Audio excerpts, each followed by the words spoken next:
করোনায় কমে এসেছে মৃতের সংখ্যা, দৈনিক সংক্রমণটাও আগের চেয়ে কম। চলছে ভ্যাকসিনেশন, তবে এখনই স্বস্তির নিঃশ্বাসের কোনো সুযোগ নেই। কারণ জীবন জীবিকায় আবারও আমরা ঘরের বাইরে হয়তো হাতে নিয়েই ঘুরে ফিরছি সংক্রমণের আরেক ঝুঁকি। একই সঙ্গে ডেঙ্গুর প্রকোপ তুঙ্গে সবশেষ আরও 278 জন আক্রান্ত হয়েছেন ডেঙ্গুতে। আক্রান্তের রেখা আগের মাসের 4 গুণ ছাড়িয়ে যাচ্ছে গেল বছরের তুলনায়, যা 70% বেশি। তথ্যটা স্বাস্থ্য অধিদপ্তরের।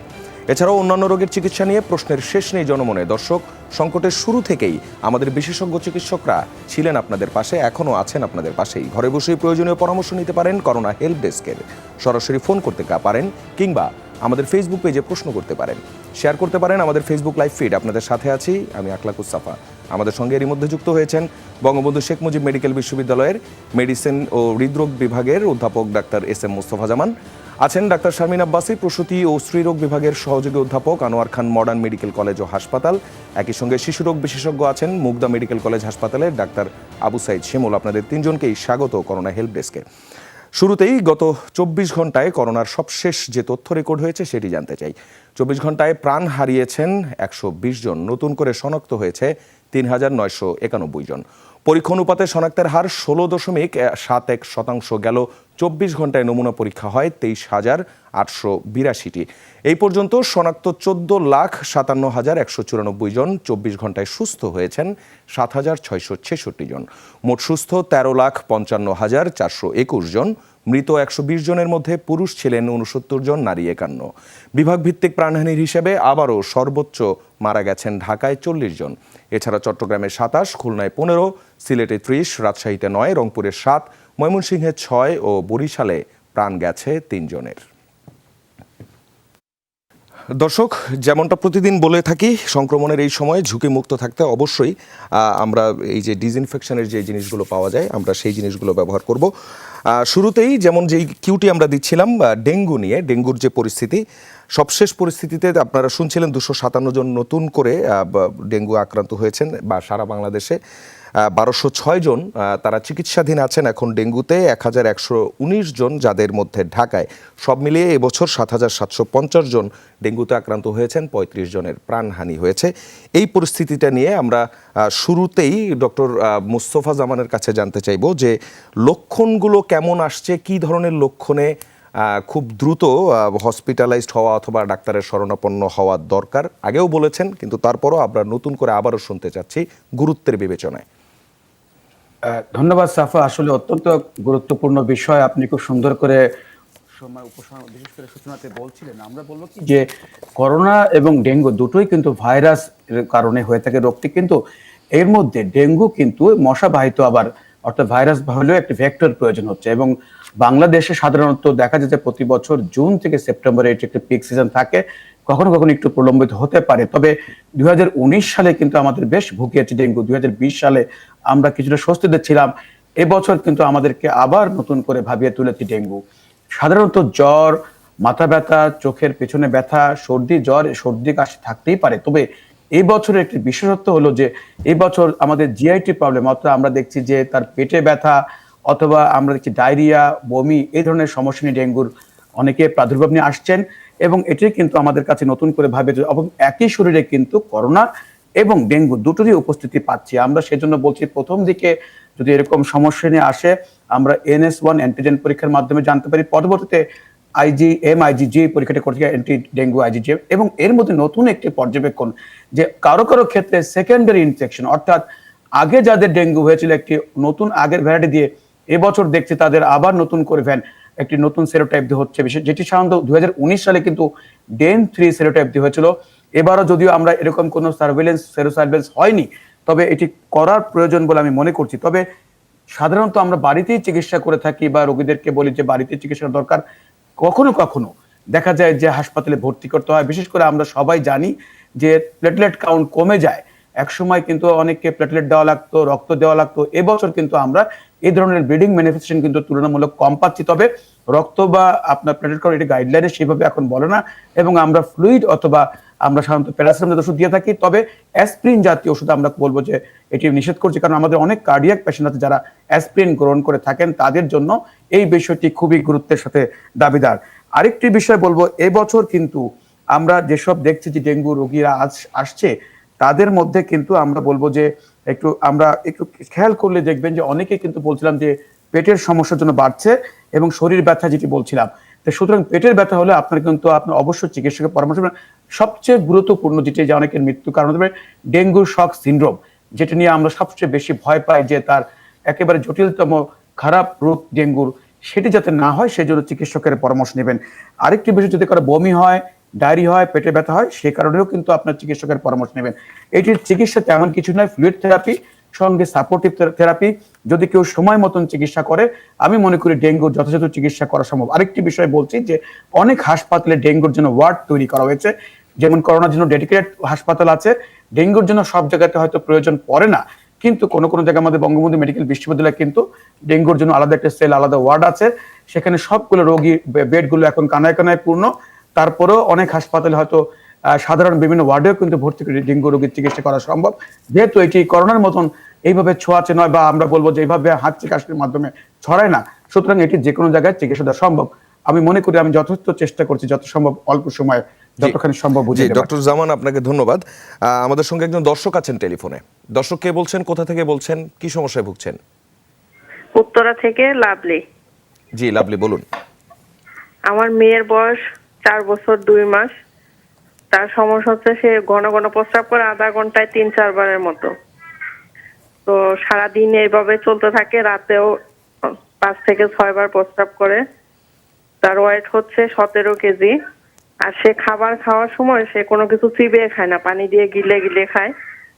আর সারাদিনও সে প্রচুর পরিমাণে পানি পান করে, কিন্তু প্রস্রাবটা তো ঘন ঘন করে। এটা কি তার সমস্যা নাকি আচ্ছা, নরমাল? এটা কদিন ধরে হচ্ছে সেটা বলবেন। একই সঙ্গে ডাক্তার আবু সাইদ শিমুল আছেন আমাদের সঙ্গে, তিনিও যদি কিছু জানতে চান। তার এই সমস্যা ছোট থেকেই সে ঘন ঘন প্রস্রাব করে, এখন তো কিছুটা কমছে, আগে আরো বেশি প্রস্রাব করতো। জি ডক্টর শিমুল, যেটা আপনার কাছে জানতে চাওয়া হয়েছিল আসলে কতদিন ধরে এই সমস্যা, এবং এই সাথে জ্বর বা অন্য কোনো উপসর্গ আছে কিনা? না না, তার অন্য কোনো উপসর্গ নাই, সে ঘন ঘন প্রস্রাব করে, এটাই তার। কতদিন যাবত করে? এটা কতদিন যাবত করছে? লাভলি, আপনি বলবেন যে আপনি কতদিন যাবত এটা ফলো করছেন যে আপনার সন্তান ঘন ঘন প্রস্রাব করছে? সে হলো জন্মের পর থেকে এই সমস্যাটা তার। আচ্ছা, তো এখন মনে হয় যে কিছুটা ইমপ্রুভ হয়েছে, এর আগে আরো বেশি ঘন ঘন প্রস্রাব করতো। এর জন্য তাকে কোনো মেডিসিন খাওয়াই নেই। জি লাভলি, আপনি থাকবেন। আমরা মোটামুটি বুঝতে পেরেছি আসলে সেক্ষেত্রে আসলে অনেক ক্ষেত্রে কিন্তু আমাদের কাছে মা বাবারা এসে বলেন, কিন্তু একটু যদি আমরা বিস্তারিত তথ্য নিই, তখন দেখা যায় যে আসলে বিষয়টা ওনারা যেভাবে বলে থাকেন যে একেবারে জন্মের পর থেকেই করছে, এরকম কোন একটা সমস্যা, যে কোনো সমস্যা হতে পারে, শুধু যে প্রস্রাবের সমস্যা তা না, জন্মের পর থেকে যদি কোনো একটা সমস্যা হয়ে থাকে, আসলেই যদি সেটা আসলে শারীরিক কোনো সমস্যা বা কোনো রোগ হয়ে থাকতো, তাহলে কিন্তু ইতিমধ্যে কিন্তু আমরা কোনো গুরুতর আকার ধারণ করতো, এমন গুরুতর যে তার শারীরিক জটিলতা ধারণ করতো। সুতরাং বোঝা যাচ্ছে কিন্তু তেমন জটিল আসলে এক্ষেত্রে কিছু নয়। এক্ষেত্রে এই যে বয়সটা কথা বললেন 4 বছরের পর থেকে বা একটু বড় বাচ্চাদের ক্ষেত্রে, এটা কিন্তু অনেক ক্ষেত্রে সাইকোলজিক্যাল কারণে হয়। এসব বাচ্চা বেশি বেশি করে পানি খায়, বেশি বেশি করে প্রস্রাব করে, একটা অভ্যাসে পরিণত হয়। এইসব বাচ্চার ক্ষেত্রে আমরা বলি যে পানি একটু কম খাওয়াবেন। এটা অন্যদের কাছে একটু অবাক লাগতে পারে, কিন্তু অনেক বাচ্চা কিন্তু আমরা এরকম পাই, সে বেশি পানি খায়, বেশি প্রস্রাব করে। সুতরাং এই ক্ষেত্রে এই জিনিসটা দেখতে হবে। আর সাথে সাথে আমরা বলি কফি বা জুস, এই ধরনের জিনিসগুলো আসলে খাওয়াবেন না। তবে এই সাথে সাথে শুধু মানসিক বা অন্য ভাবে বলে না দিয়ে আমাদের অন্যান্য কোন রোগে এটা আক্রান্ত কিনা সেটাও কিন্তু এটা দেখতে হবে, যে যেহেতু পানি বেশি খাচ্ছে, তার পিপাসার কারণে হচ্ছে কিনা, প্রস্রাব হচ্ছে কিনা। সেখানে একেবারে বাচ্চাদের ক্ষেত্রে বিভিন্ন ধরনের রোগ, অনেক ক্ষেত্রে যেটা হয়, রোগের কথা বললে অনেক মা বাবার উদ্বিগ্ন হয়ে পড়েন। আমি বলি কিছু টেস্ট যদি করাতে পারেন, তাহলে আমরা সেই টেস্টের পরে ওনাকে কোনো রোগে আক্রান্ত কিনা সেটা বলতে হবে। এই ক্ষেত্রে আমরা বলি যে ফার্স্ট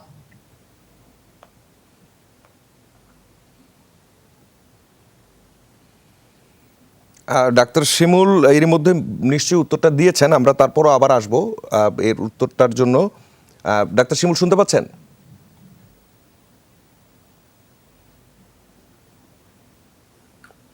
আমরা একজন দর্শকের টেলিফোন নিয়ে আসতে চাই। দর্শক কে বলছেন, কোথা থেকে বলছেন, কি সমস্যায় আছেন? পঞ্চগড় থেকে বলতেছি, আমার নাম তিথি, বয়স 19। তিথি, জি তিথি বলুন। জি, প্রেগন্যান্সি 33 সপ্তাহ চলতেছে, কয়েকদিন ধরে খুব মানে প্রস্রাব ইনফেকশন হচ্ছে। হুম হুম।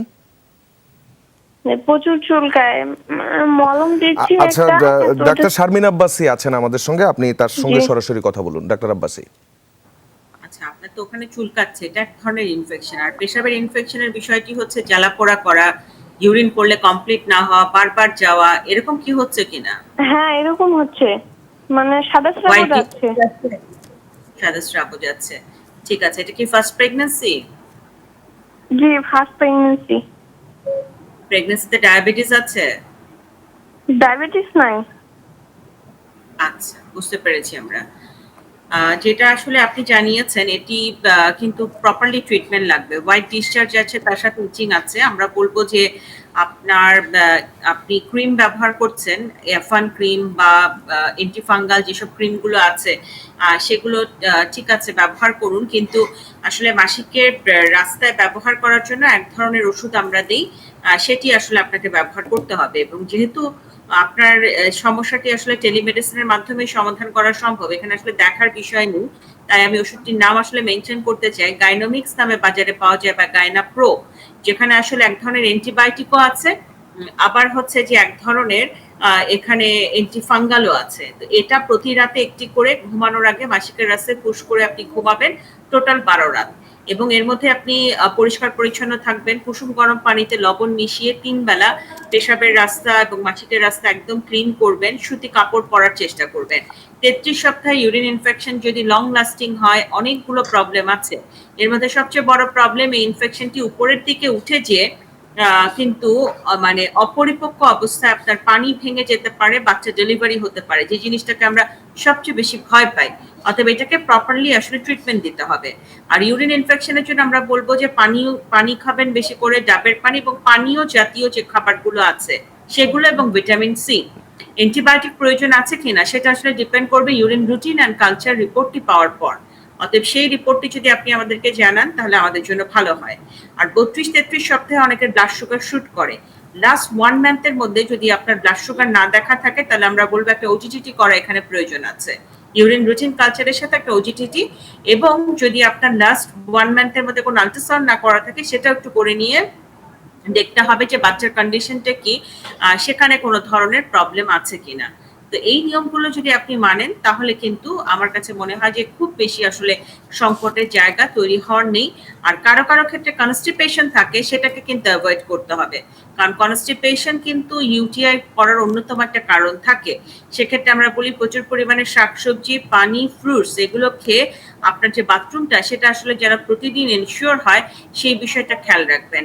আর 33 সপ্তাহে এত কিছু কমপ্লিকেশনের মধ্যে দিয়ে যখন যাবেন, আরেকটি বিষয় কিন্তু মনে রাখতে ভুলবেন না, সেটি হচ্ছে বাচ্চার মুভমেন্ট। অর্থাৎ বাচ্চা যেন প্রতিদিন 10 থেকে 12 বার মুভ করে। প্রত্যেকবার খাওয়ার পরে, আমরা 3 বার মেইন মিল খাই, 3 বার খাওয়ার পরে 1 ঘন্টা করে এই মুভমেন্টটা কাউন্ট করবেন। যদি বাচ্চা 3 থেকে 4 বার মুভ করে, তাহলে 3 বেলা 4 × 3 12 বার, আপনি পারফেক্ট আছেন, কারণ 24 ঘন্টা তার মুভমেন্ট দেখা সম্ভব না। অতএব এই জায়গাগুলো যদি আপনি এনশিওর করতে পারেন, আমরা মনে করি ভয়ের কিছু নেই, আপনি চিন্তা কম করবেন, আমাদের নিয়মগুলো মেনে চলবেন, তাহলেই ভালো থাকবেন। আপনাকে ধন্যবাদ ডাক্তার শারমিন। আমরা ডাক্তার শিমুলের কাছে যেতে চাই। বিরতিতে যাবার আগে আপনি খুব সংক্ষেপে যদি শেষ করেন, আপনি লাভলির প্রশ্নের উত্তর দিচ্ছিলেন। দর্শক, আরো একবার স্বাগত, ফিরে এলাম করোনা হেল্প ডেস্কে। আমাদের সঙ্গে 3 জন বিশেষজ্ঞ ডাক্তারই আছেন, টেলিফোনে একজন দর্শক আছেন। আমরা দর্শকের প্রশ্নটা নিতে চাই। দর্শক কে বলছেন, কোথা থেকে বলছেন, কি সমস্যায় আছেন? হ্যাঁ, আমি ফয়সাল বলছিলাম, শ্যামলী থেকে বলছি। ফয়সাল শ্যামলী থেকে। জি ফয়সাল বলুন। আমার গত আগের সপ্তাহে করোনা ডেঙ্গু হয়েছিল আর কি। ডেঙ্গু হয়েছিল 2 সপ্তাহ আগে? হ্যাঁ, 2 সপ্তাহ আগে, এই গত 1 তারিখে আর কি, 1 তারিখ 2 তারিখের থেকে। এখন আপনি সুস্থ? হ্যাঁ হ্যাঁ, এখন মোটামুটি সুস্থ, কিন্তু আমার যে ব্যথা, জয়েন্টের ব্যথা, যে সবগুলো ব্যথা এখনো মানে যাচ্ছে না আর কি, জয়েন্টের ব্যথা এখনো আছেই। আপনি থাকবেন আমাদের সঙ্গে। ডাক্তার মুস্তফা জামান, ডেঙ্গু নিয়ে আলোচনা করছিলাম আমরা। জি ধন্যবাদ। আমি তার আগে একটু আগে ডেঙ্গু নিয়ে বলছিলাম যে এই বছরে আরেকটি পর্যবেক্ষণ, যে ডেঙ্গু হওয়ার যখন হয় তখন কিন্তু জ্বরের পরে যখন একটু প্লেটলেট কমে যায়, প্লেটলেট কাউন্ট যে কথা বলছিলাম, যে সেটি কিন্তু অন্যান্য সময় যেভাবে আস্তে আস্তে বেড়ে থাকে, যে ধারায় বা যে গতিতে, এই বছর দেখছি কিন্তু আরেকটু ডিলে, অর্থাৎ একটু দেরিতে সেটি বাড়ছে। এটি নতুন একটি পর্যবেক্ষণ। এবং ডেঙ্গুতে কিন্তু যে শরীর ব্যথার কথা আমরা সবসময় বলছি, যে করোনায় কিন্তু সেরকম শরীর ব্যথা হয় না, হয় হয়তো ব্যথা, কিন্তু ডেঙ্গুর ব্যথাটা কিন্তু বেশি মারাত্মক হয়ে থাকে। আমরা 2019 সালে দেখেছি অনেকে এই ডেঙ্গুর জন্য যে শরীর ব্যথা, জয়েন্ট ব্যথা, তার জন্য কিন্তু অনেকেই দেখা যায় যে নানাভাবে আমরা রিউমাটোলজিস্ট অথবা ফিজিক্যাল মেডিসিন যে চিকিৎসক যারা আছেন, যারা বাত ব্যথার চিকিৎসা করে থাকেন বেশি, তাদেরকে দীর্ঘদিন দেখাতে হয়েছে। অনেক সময় কখনো কখনো স্টেরয়েড জাতীয় ওষুধও তারা ব্যবহার করেছেন এক সময়, যদিও আমরা এই ওষুধটি সবসময় সাথে সাথে ব্যবহার করি না। আমি তাকে বলবো প্রথমে একটু আপনি প্যারাসিটামল জাতীয় ওষুধ ব্যবহার করতে পারেন।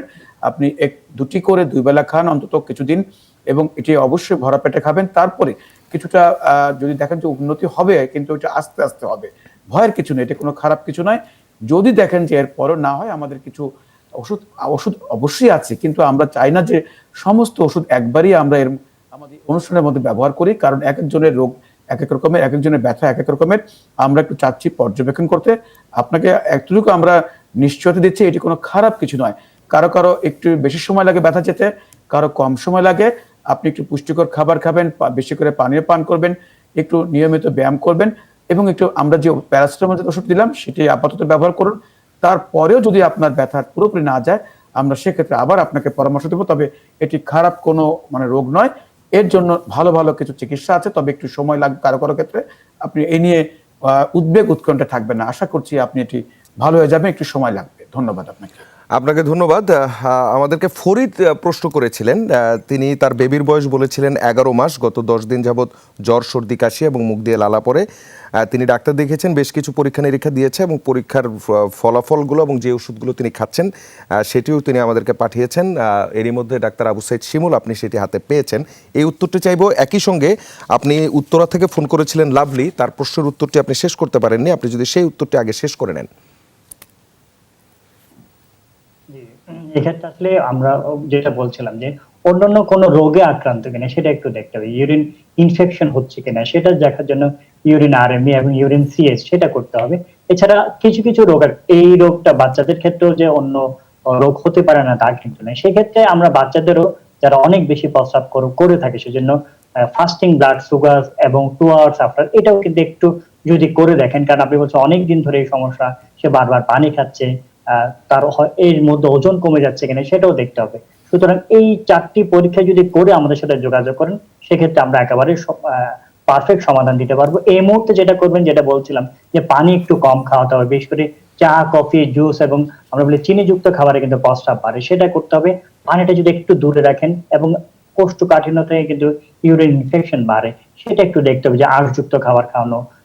তাহলে আমরা বলি টয়লেট ট্রেনিংটা একটু দেয়া, এবং যেটা হয় যে প্রস্রাবে যখন বেগ আসবে, বাচ্চারা দেখে যে কোনো একটা খেলায় মগ্ন আছে, কোনো টিভি দেখছে বা কার্টুন দেখছে, সে টয়লেটে যেতে চাচ্ছে না, তাহলে বারবার তাকে বলে যেন কয়েক ঘন্টা পর পর টয়লেটে নিয়ে যান। এবং আঁটো পোশাক পরলে কিন্তু ইউরিন ইনফেকশনের সম্ভাবনা বাড়ে। এবং এই জিনিসগুলো যদি একটু মেনে চলেন, দেখবেন যে এই তার যে বারবার প্রস্রাব করে এই সমস্যা থেকে সে চলে আসবে। আর বাকিটা তো পরীক্ষার কথা বললাম, সেই পরীক্ষাগুলো করলে আমরা এই অনুষ্ঠানের মাধ্যমে কিন্তু আপনাকে একটা আলটিমেট সমাধান দিতে পারবো ইনশাআল্লাহ। আর এবার আমরা ফরিদের প্রশ্নের উত্তরে যেতে চাই। ফরিদ সেই প্রশ্নটার জন্য জি জি, সেটা হচ্ছে 11 মাস বয়স, গত 10 দিন ধরে উনি বলছেন জ্বর, কাশি আছে, মুখ দিয়ে লালা পড়ছে, এবং উনি কয়েকজন ডাক্তারকেও দেখেছেন। এবং আপনি বলেছেন একটা প্রোটিনের কথা বলেছেন, এটা সি রিঅ্যাক্টিভ প্রোটিন আমরা বলে থাকি, আসলে সিআরপি, সেটা কিন্তু 5.23, এটা কিন্তু একেবারে নরমাল, সুতরাং এটা নিয়ে ঘাবড়াবেন না। হিমোগ্লোবিন বলছিলেন 7.7। এখন যেই জ্বরের জন্য যে ওষুধগুলো খাওয়াচ্ছিলেন সেটা আসলে খাওয়ান, কিন্তু তার হিমোগ্লোবিন কেন এত কম হয়ে গেল? 7.7 কিন্তু অনেক কম। এই মুহূর্তে যদি দেখেন যে তার অস্বস্তি হচ্ছে, তার শ্বাসকষ্ট হচ্ছে, সেক্ষেত্রে আমরা কিন্তু এই 7.7ও ব্লাড দিয়ে থাকি। সেই ক্ষেত্রে যদি এখন দেখা যাচ্ছে না কোনো সমস্যা নেই, তাহলে কিন্তু আপনাকে দেখতে হবে যে রক্ত তৈরি কম হচ্ছে নাকি ভেঙে যাচ্ছে। এরকম প্রশ্ন কিন্তু আমরা আগেও উত্তর দিয়েছি। সেই ক্ষেত্রে আপনি সিবিসি তো করা আছে, সেই ক্ষেত্রে আপনি আমরা বলে থাকি আয়রন প্রোফাইল করতে হবে। আয়রন প্রোফাইল করলে বোঝা যাবে, আর সেই সাথে সাথে হিমোগ্লোবিন প্রভাব পড়েছে। এমনিতেই যখন নিয়ম হচ্ছে আয়রন প্রোফাইল দেখে তারপর দেয়া, কিন্তু ছোট শিশুদের ক্ষেত্রে আমরা একসাথেই দিয়ে দিই, কারণ বাচ্চাদের ক্ষেত্রে ব্লাড নেওয়া, বারবার সুই ফোটা, এটা কিন্তু একটু বেদনাদায়ক। আবার বারবার তার লেবে যাবে কিনা, সেই জন্য একসাথে আপনি আয়রন প্রোফাইল এবং হিমোগ্লোবিন ইলেকট্রোফোরেসিস করলে কিন্তু আমরা বুঝে যাব যে কেন তার এটা হচ্ছে। এটা কি কম উৎপাদনের জন্য নাকি ডিফেক্টিভ উৎপাদনের জন্য ভেঙে যাচ্ছে। এই মুহূর্তে যেটা করবেন আপনি পলিসন বা ফলিক অ্যাসিড এটা একটু খাওয়ান। একটু আমরা বলবো যে যেসব খাবারে একটু আয়রন বাড়ে সেগুলো একটু কিন্তু আপনি দিতে পারেন, যে সবুজ শাকসবজি কলিজায় সেগুলি দেন। বিগত 6 মাসের মধ্যে যদি কৃমির ওষুধ না খাওয়ান তাতেও কিন্তু কমতে পারে।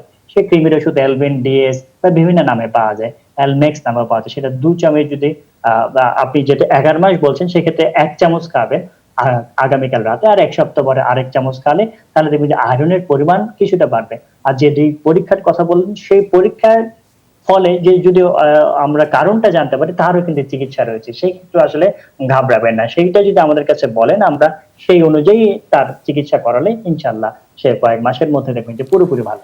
জি ডাক্তার শিমুল, আপনাকে ধন্যবাদ। শারমিন আব্বাসী আপনার কাছে প্রশ্ন করেছিলেন জান্নাত ফেরদাউস, উত্তরটা জানতে চাই। হ্যাঁ সাফা, একটি গুরুত্বপূর্ণ প্রশ্ন, কারণ উনি প্রেগন্যান্সি 33 সপ্তাহ পার করছেন, কিন্তু এখানে উনি ব্লিডিং এর এপিসোড পেয়েছেন। ব্লিডিং যদি পাওয়া যায় 33 সপ্তাহের দিকে, এটাকে কিন্তু প্রচন্ড সিরিয়াসলি নিতে হবে। উনি চিকিৎসককে দেখিয়েছেন, আমাদেরকে জানিয়েছেন, কিন্তু আমাদের কাছ থেকে হয়তো কাউন্সিলিং এর একটা পার্ট চেয়ে কিছুটা স্ট্রেংথ এবং আশ্বস্ত হওয়ার জন্যই প্রশ্নটি আমাদের কাছে পাঠিয়েছেন, এটা আমি ভাবছি। এখানে আসলে যেটা হয় যে এরকম ব্লিডিং হলে কয়েকটি জিনিস আমাদেরকে এক্সক্লুড করতে হয়, অর্থাৎ বাতিল করতে হয়। তার মধ্যে একটি হচ্ছে ব্লাড প্রেশার বাড়তি আছে কিনা, এটি আমাদেরকে দেখতে হয়। সেকেন্ড যেটি দেখতে হয় সেটি হচ্ছে যে কোনো কারণে উনি কোথাও ব্যথা পেয়েছেন বা পড়ে গিয়েছেন কিনা। থার্ড একটা যেটা দেখতে হয় আমাদেরকে যে ওনার প্রেগন্যান্সি কি সিঙ্গেল প্রেগন্যান্সি নাকি এখানে টুইন বেবি আছে। তো এই বিষয়গুলো আসলে হিস্ট্রিতে এখানে উল্লেখ করা নেই, যার ফলে সুস্পষ্টভাবে আমি কিছু বলতে পারছি না, কিন্তু এই রিস্ক ফ্যাক্টর গুলো ওনার আছে কিনা সেটা একটু দেখে নিতে হবে।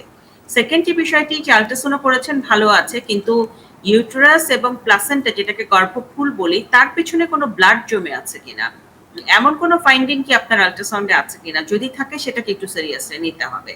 আবার অনেক সময় এরকম ব্লিডিং গুলো একটা আমাদের ওয়েলকাম সাইন বলি আমরা, অর্থাৎ আমাদেরকে একটা হিন্টস দিতে পারে যে পেশেন্ট প্রিম্যাচিউর লেবারে যেতে পারে। কারণ আপনারা জানেন যে 37 সপ্তাহ পূর্ণ করলে আমরা পরিপক্ক একটা অবস্থা বলি, যে তারপরে যদি বাচ্চা ডেলিভারি হয় একটা ম্যাচিউর বেবি হয়তো ডেলিভারি করাতে পারি। কিন্তু বিফোর 37 উইকস, ওনার এখন 33 সপ্তাহ আছে, প্রিম্যাচিউর ডেলিভারির একটা আলামত বলতে পারি এটা আমরা, যে সেটা হয়তো একটু ব্লিডিং দিয়ে একটু ব্যথা দিয়ে জানান দিচ্ছে। তো তেমন কিছু আছে কিনা, তখন সেটা বোঝার জন্য যে পেটটা একটু শক্ত হয় আবার নরম হয়, এমন কোনো ঘটনা ওনার ক্ষেত্রে ঘটছে কিনা, সেই বিষয়টাও কিন্তু এখানে একটু খেয়াল রাখতে হবে। অতএব এই বিষয়গুলো যদি আমরা জানতে পারি তাহলে কিন্তু প্রেগন্যান্সি প্ল্যানটা নেক্সটে কি হবে বোঝা যায়। তবে এই মুহূর্তে যে ওষুধটির নাম উল্লেখ করেছেন সেটা কন্টিনিউ করবেন, রেস্টে থাকবেন। আর বাচ্চার একটা বায়োফিজিক্যাল প্রোফাইল আমরা বলবো যে 1 সপ্তাহ পর যদি আপনি করেন সেটা ভালো হয়। এটা আপনার আলট্রাসোনোলজিস্টের কাছে যে বিপিপি বললেই ওনারা করে দেয়। বাচ্চা নড়াচড়া যেন বারবার হয় সেই জায়গাটা আপনাকে খেয়াল রাখতে হবে।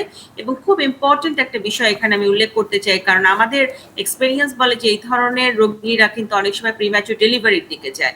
সেখানে যদি আপনার এখন স্টেরয়েড ইনজেকশনের 4টা ডোজ 12 ঘন্টা পর পর কমপ্লিট করা থাকে, যেটা কিন্তু অপরিপক্ক অবস্থায় বাচ্চা ডেলিভারি হলেও বাচ্চার লাংস ম্যাচুরেশনে হেল্প করবে এবং তার এনআইসি ভর্তিটা অনেক অংশে ঠেকাতে পারে।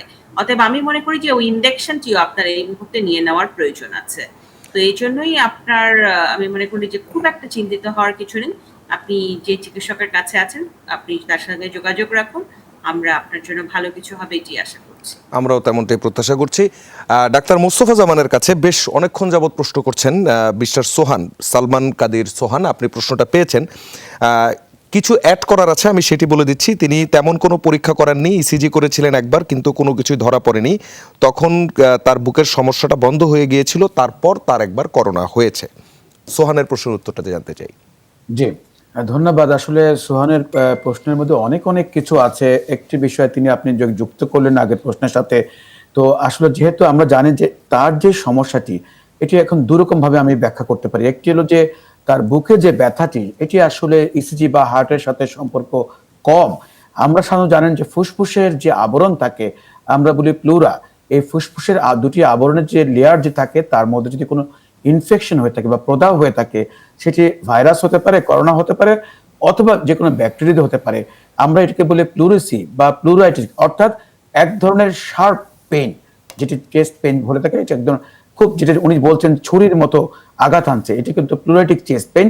সাধারণত আমরা বলছিলাম যে অনেক সময় নিউমোনিয়ার সাথে সম্পর্ক থাকতে পারে, যেহেতু তার শ্বাসকষ্ট আছে আগে থেকে তিনি বলেছেন, সুতরাং সেটা ভাইরাস হোক বা ব্যাকটেরিয়া হোক, কোনো একটি বিষয় দিয়ে তার এটি ইনফেকশন হয়েছে, অনেকটা নিউমোনিয়ার মতো বলে থাকি আমরা।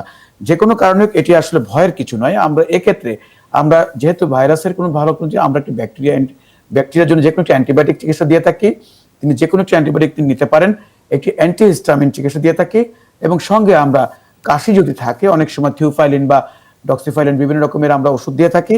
এই 3টি ওষুধে তার কিন্তু এটা আস্তে আস্তে তার এই সমস্যা চলবে, এবং এর সাথে একটু আমরা অনেক সময় যদি শ্বাসকষ্ট বা গরম পানির ভাপ দিয়ে থাকি, আর তার স্কিনের যে সমস্যা, চামড়ার যে সমস্যা আছে, যে ঘামাচির মতো, সেটা একজন চর্মরোগ বিশেষজ্ঞ দেখালেই ঠিক হয়ে যাবে। আরেকটি ইম্পর্টেন্ট বিষয় আছে যেটি তিনি বলেছেন, তার হাত পা বাঁকা হয়ে যায়, সেটি কিন্তু তিনি 2-3টি ওষুধের নাম রেখেছেন, হেক্সিনর 2, ইন্ডেভার 10 এবং সিজনিল 1। এই ওষুধগুলো কিন্তু আমি মনে করি এই মুহূর্তে তার যে রোগের চিকিৎসা তার সাথে সম্পর্কিত নয়। তিনি আগে যে চিকিৎসককে দেখেছিলেন, হয়তোবা তার অন্য কোনো সমস্যা ছিল, যেটি হয়তোবা তার জন্য তিনি ওষুধ দিয়েছিলেন। এই ওষুধগুলো যেমন ভালো দিক আছে, কিছু পার্শ্ব প্রতিক্রিয়া আছে। সুতরাং বর্তমানে এই ওষুধগুলো আমি বলবো খাবেন কিনা আমাদের আগের যিনি দিয়েছিলেন সেই চিকিৎসকের সাথে আলোচনা করে আমার মনে হয় একটু পুনর্বিবেচনা করা দরকার, কারণ তিনি বর্তমানে যে চিকিৎসার সমস্যার কথা বলেছেন তার সাথে কিন্তু এই ওষুধের কোনো সম্পর্ক নেই। বিশেষ করে হাত পা বাঁকা হয়ে যায়, তার সাথে কিছুটা সম্পর্ক হয়ে যায়, হয়তোবা এক্সট্রা পিরামিডাল যে ম্যানিফেস্টেশন অনেক সময় এই ধরনের সমস্যা, এই ধরনের ওষুধ দিয়ে থাকে, তবে এটি দীর্ঘমেয়াদী আমরা অনেক সময় ব্যবহার করি না। আমার মনে হয় যিনি এই চিকিৎসক যার কাছে দেখিয়েছিলেন তার সাথে আবার আলোচনা করবেন, আমাদের সাথে আমাদের কথা বলতে পারেন যে এই ওষুধ এখন বর্তমানে খাবেন কিনা। আমি মনে করি সেটি একটু পুনর্বিবেচনা করা প্রয়োজন। তবে তার যে প্রথম বুকে ব্যথার যে সমস্যাটি, সেটি হার্টের নয়, সেটি আসলে ফুসফুসের এক ধরনের প্রদাহ, আমরা যেটিকে বলি প্লুরিসি বা প্লুরিটিক চেস্ট পেইন, সেটি কিন্তু ভালো হয়ে যাবে। এর সঙ্গে মন্টিলুকাস বা মন্টিয়ার এই জাতীয় একটি ওষুধ যদি তিনি খেতে পারেন তাহলে আরো ভালো হয়। এটি বড় কোনো সমস্যা না, এটি একদম নিশ্চিত থাকতে পারেন এই রোগটি তিনি একেবারে ভালো হয়ে যাবেন। তবে আশা করছি আমাদের পরামর্শ মেনে চললে, সঙ্গে ঠান্ডা ধুলোবালি অবশ্যই দূরে থাকবেন এই সমস্যা থেকে। জি, আপনাকে ধন্যবাদ। আমাদের সঙ্গে একজন দর্শক আছেন টেলিফোনে। দর্শক, কে বলছেন, কোথা থেকে বলছেন, কি সমস্যায় ভুগছেন? আসসালামু আলাইকুম। জি, ওয়ালাইকুম আসসালাম। আমি গোলাম মোস্তফা লালমনিরহাট থেকে বলছি। জি, বলুন মোস্তফা। জি, আমি ওই আমার ছেলের জন্য বলবো আর কি।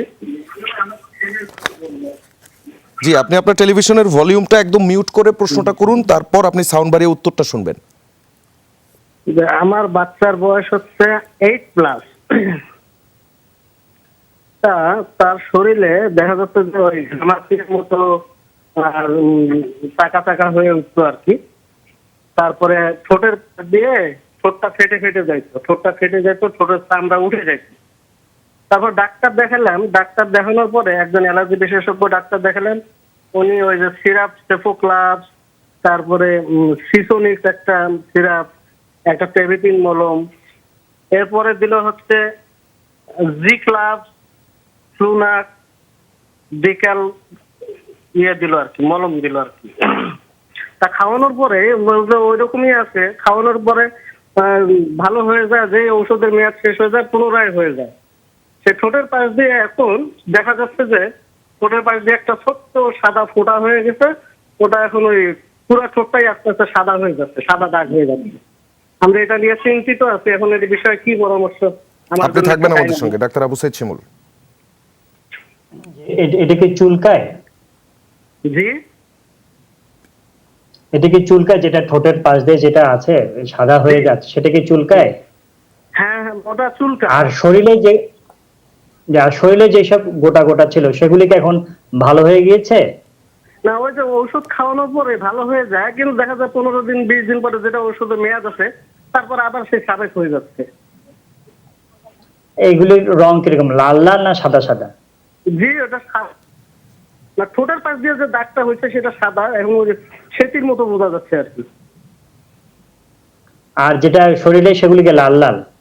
হ্যাঁ, শরীরের যে ওই ঘামাচি গুলো ওগুলো লাল লাল আর কি। জি জি, আমরা বুঝতে পেরেছি। উত্তরটা কি এখন দিব না বিরতি? জি, উত্তরটা এখনই দেব আমরা। আচ্ছা, এই ক্ষেত্রে আসলে দুটো বিষয় এখানে হতে পারে, যে দুটো সম্পূর্ণ আলাদা রোগ মনে হচ্ছে। যেটা আপনি বলেছেন ঠোঁটের পাশে যেটা সাদা রকমের, সেটা একটা ফাঙ্গাল ইনফেকশন হতে পারে।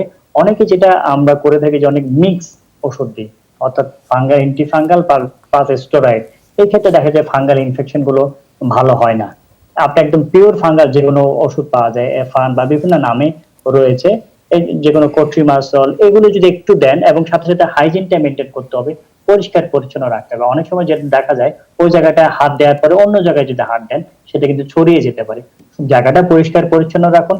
যেটা বলেছেন যে কোনো অ্যান্টি ফাঙ্গাল অনেকগুলো মার্কেটে পাওয়া যায়, আপাতত এফান এটা দিতে পারেন দিনে 3 বার করে, 15 থেকে 20 দিন, অনেক ক্ষেত্রে 1 মাসও লাগতে পারে।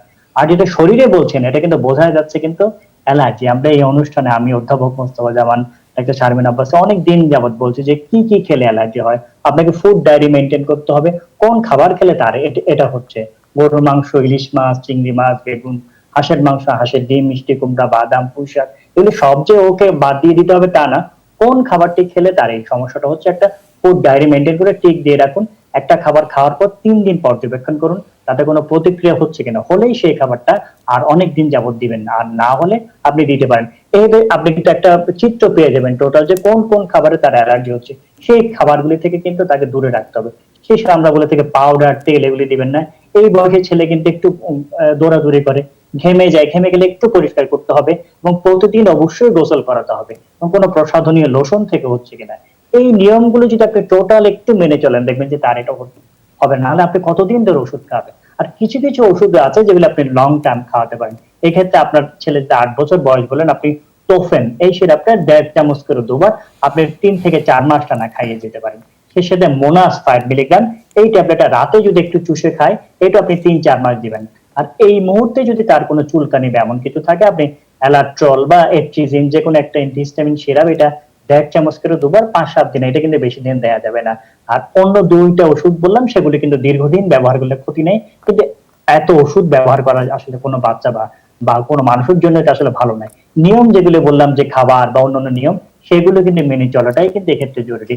নিয়মগুলো একটু যদি মেনে চলেন তাহলে দেখবেন ইনশাল্লাহ আপনার বাচ্চা পুরোপুরি ভালো হবে। জি, ডাক্তার শিমুল আপনাকে ধন্যবাদ। রোজি সুলতানা তিনি প্রশ্ন করেছেন তার শাশুড়িকে নিয়ে ডাক্তার শারমিন আব্বাসীর কাছে। আমি আপনার কাছে এরই মধ্যে প্রশ্নটি পাঠিয়েছি, আমরা উত্তরটা নেব বিরতি থেকে ফিরে এসে। দর্শক, করোনা হেল্প ডেস্ক থেকে একটা বিরতিতে যাচ্ছি, ফিরছি কিছুক্ষণের মধ্যেই।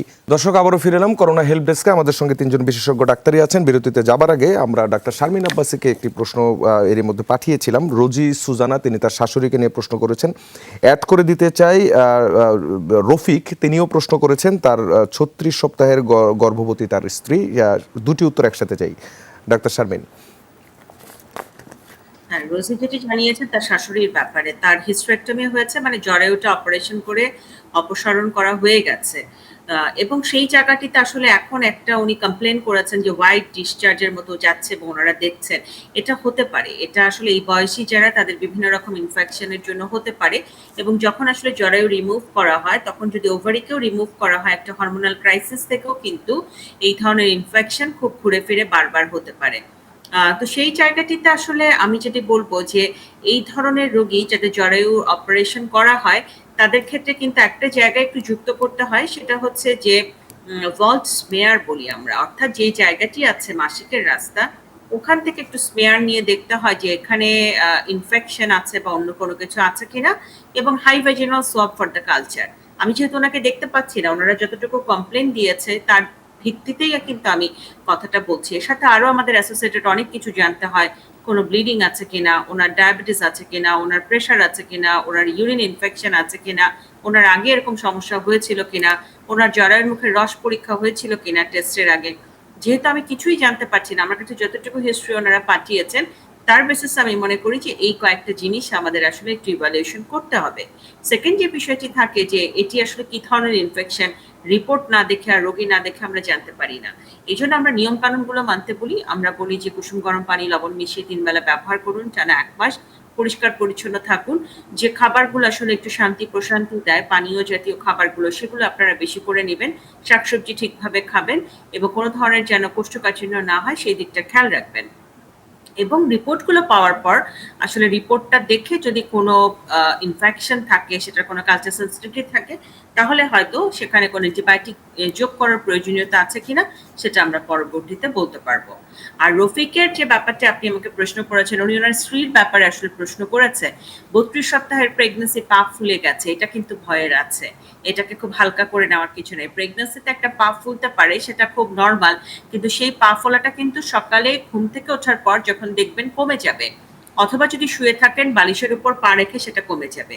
কিন্তু যে ফোলাটা কমবে না সেটা নিয়ে আমাদের চিন্তার বিষয় আছে। আমাদের প্রথম চিন্তা এই সময় সেটি হচ্ছে ব্লাড প্রেশারটি কেমন আছে। যদি 140/90 উপরে থাকে এবং পা অনেক বেশি ফুলে যায়, তখন কিন্তু আমাদেরকে ইভালুয়েশন করতে হবে জটিলতা, যেটি বলি আমরা বাংলাদেশে নারী মৃত্যুর অন্যতম প্রধান কারণ প্রি এক্লেমশিয়া, সেদিকে আমাদের রোগীটা যাচ্ছে কিনা আমাদেরকে দেখতে হবে। সেকেন্ড যেটা, যে আমাদের বাঙালিদের খাওয়ার অভ্যাসটা কম, বিশেষ করে প্রোটিন জাতীয় খাবার, তারা বেশি কার্বোহাইড্রেট ইনটেক করে। প্রেগন্যান্সিতে এটা খুব ফুল ব্লোন হয়ে যায়, যে প্রোটিনের প্রচন্ড অভাব হয়। তো আমরা তাদেরকে বলি যে 2 থেকে 3টা ডিমের সাদা অংশ এবং প্রোটিন রিচ খাবার যদি একটু খান, সেই ক্ষেত্রেও কিন্তু সেটা ফিল আপ হয়ে অনেক সময় পা ফোলাটা কমতে পারে। তাই প্রোটিন কমেছে কিনা এবং ব্লাড প্রেশার বাড়তি হয়ে পা ফোলাটা হচ্ছে কিনা এই জিনিসটা জানতে হবে। এবং সেকেন্ড হচ্ছে 2 পায়ে কি সমানভাবে ফুলছে, তাহলে কিন্তু এটাকে মোটামুটি আমরা ফিজিওলজিক্যাল ফোলার সাথে কম্পেয়ার করতে পারি বা ভয় কম। কিন্তু যদি এক পায়ে শুধু ফোলে, তাহলে সেটা আবার অন্য কোনো প্যাথোলজিক্যাল কারণ বা খারাপ কোনো কারণে হচ্ছে কিনা সেটাকে কিন্তু আলাদা করতে হবে। অতএব এই বিষয়গুলো বিবেচনা করে ওনারা হয়তো সিদ্ধান্ত নিতে পারবেন যে আগামীতে কি করতে হবে। জি, আপনাকে ধন্যবাদ। ডাক্তার জামানের কাছে প্রশ্ন করেছেন আসাদুজ্জামান মৃদুল, তার বাবাকে নিয়ে। উত্তরে যেতে চাই সরাসরি। জি, আমি আসলে সংক্ষেপে বলবো যে তার বাবার জন্য প্রশ্ন হচ্ছে মৃদুল, এবং তার বাবার পিত্তথলিতে পাথর আছে, আমরা যেটি বলি, যেটি অপারেশন করার প্রয়োজন হয় সাধারণত। তবে তার শ্বাসকষ্ট এবং ডায়াবেটিস আছে যে লিখেছেন। আসলে কি যে শ্বাসকষ্ট নানা কারণ হতে পারে, একটি হলো ব্রঙ্কিয়াল অ্যাজমার জন্য হতে পারে, আবার সিওপিডি যদি তার ধূমপানের ইতিহাস থাকে সেক্ষেত্রে সিওপিডি নামক একটি রোগের কারণে হতে পারে।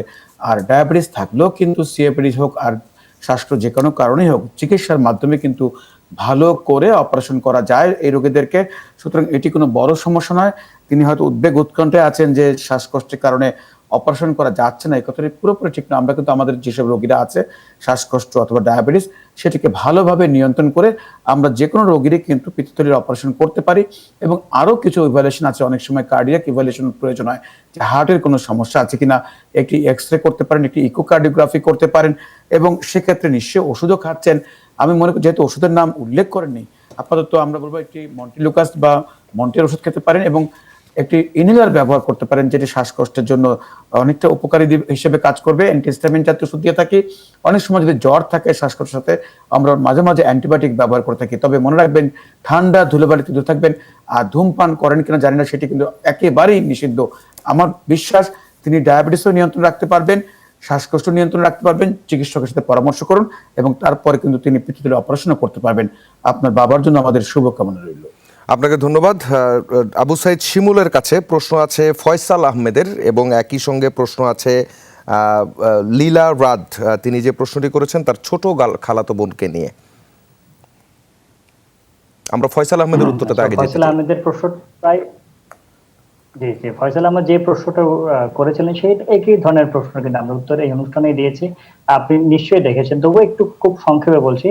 বোঝা যাচ্ছে এটা অ্যালার্জি জনিত যে সমস্যাটা হচ্ছে, অ্যালার্জি জনিত খাবার থেকে দূরে রাখবেন, পরিষ্কার পরিচ্ছন্নতা কিন্তু একটু বজায় রাখতে হবে, সেটা মেনে রাখবেন। আর সেই সাথে আপনি টোফেন জাতীয় যে কোনো সিরাপ, কিটোটিফেন, সেটা 1 চামচ করে দুবার আপনি একটু দীর্ঘ সময়ের জন্য 3 মাস 6 মাস একটু খাওয়াতে পারেন। আর এই মুহূর্তে তার চুলকানি বা এই ধরনের কোনো সমস্যা থাকলে আপনি সেটা অ্যালাট্রল 1/2 চামচ করে দুবার 5-7 দিনের জন্য কিন্তু একটু দিতে পারেন।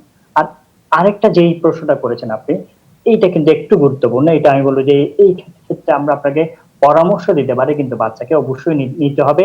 আপনি স্পেসিফিকলি বলছেন আপনার ছোট খালাতো বোনের বয়স 1 বছর, ও খুব ধীরে ধীরে প্রস্রাব করে, এবং আপনি দেখতে পেয়েছেন, খেয়াল করেছেন যে তার বাচ্চাটার যোনিপথ বা ভেজাইনা নেই। এই ক্ষেত্রে আসলে অন্য কোনো সমস্যা আছে কিনা, শুধু কি আসলে যোনিপথ নেই নাকি অন্য কিছু রয়েছে? কিন্তু 2 রকমের আসলে বিশেষজ্ঞ প্রয়োজন। আপনি যে কোনো একজন গাইনোকোলজিস্টের কাছে গেলেই উনি হয়তো বিষয়টা পুরোপুরি আসলে এক্সামিন করে দেখবে। সেই সাথে হয়তো এন্ডোক্রাইনোলজিস্টেরও আসলে একটু হয়তো এই ক্ষেত্রে সাহায্য নেওয়া লাগতে পারে। কিন্তু আপনি প্রথমে যে কোনো একজন স্ত্রী রোগ বিশেষজ্ঞের কাছে গেলে বাচ্চাটাকে পুরোপুরি দেখবে যে অন্য কোনো সমস্যা আছে কিনা।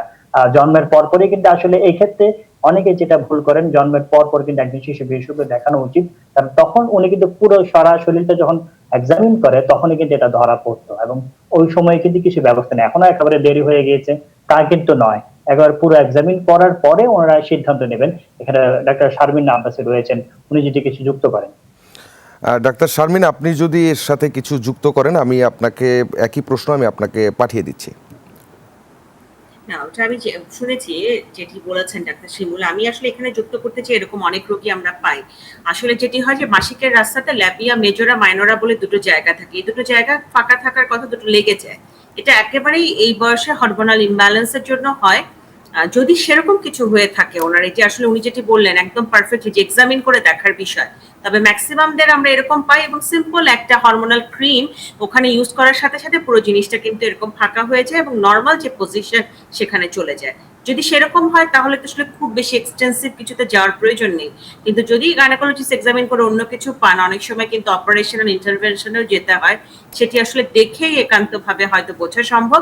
তবে আমার কাছে হিস্ট্রিটা দেখে মনে হচ্ছে যে এটা সমাধানযোগ্য। এখানে আসলে উনি খুব বেশি স্ট্রেস বা ভয় পাবেন এমন আমার কাছে মনে হয়নি। আপনাদের দুজনকেই ধন্যবাদ এই প্রশ্নের উত্তরটা খুব বিস্তারিতভাবে দেওয়ার জন্য। আপনাদের তিনজনকে ধন্যবাদ আমাদের সঙ্গে যুক্ত থাকার জন্য। এবং দর্শক, আপনারা যারা পুরোটা সময় জুড়ে আমাদের সঙ্গে ছিলেন এবং এরই মধ্যে যারা বেশ কিছু প্রশ্ন করেছেন, বিশেষ করে আমাদের ফেসবুক পেজে যে প্রশ্নের উত্তরগুলো আমরা দিতে পারিনি, আমরা আগামীকালকে চেষ্টা করব অবশ্যই শুরুর দিকটাতে সেই প্রশ্নগুলোর উত্তর আপনাদের সামনে উপস্থাপন করতে। আপনারা ভালো থাকবেন, সুস্থ থাকবেন এবং অবশ্যই স্বাস্থ্যবিধি মেনে চলবেন। দেখা হবে ঠিক আগামীকাল একই সময়ে করোনা হেল্প ডেস্ক নিয়ে।